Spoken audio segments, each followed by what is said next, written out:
Aceh agar segera melakukan evaluasi dan merevisi Kanun Wali Nanggro tentang tata cara pemilihan Wali Nanggro.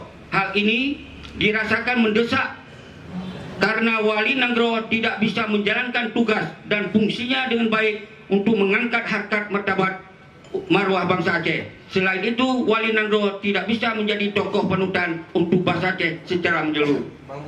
Pakon SMA menyoroti tentang Wali Nanggro karena kita kata rasakan bersama-sama 5 tahun ke masa Wali Nanggro, justru keadaan kondisi Aceh semakin terpecah belah. Seharusnya Wali Nanggronyo menjadi sosok panutan, bisa menenangkan, bisa menertibkan umandum hal-hal yang menyangkut dengan kondisi Aceh. Tapi kenyataan Jihuronyo, Wali Nanggro tidak berfungsi saban sekali. Maka FGMA merasa penting untuk menyampaikan pada pemerintah bahwa Wali Nanggro ke depan harus tepat pada orang yang benar-benar menjadi tokoh panutan. Meminta Gubernur Aceh menyerahkan wewenang Wali Nanggro kepada ulama Aceh demi mendukung pelaksanaan syariat Islam di Aceh secara kafah.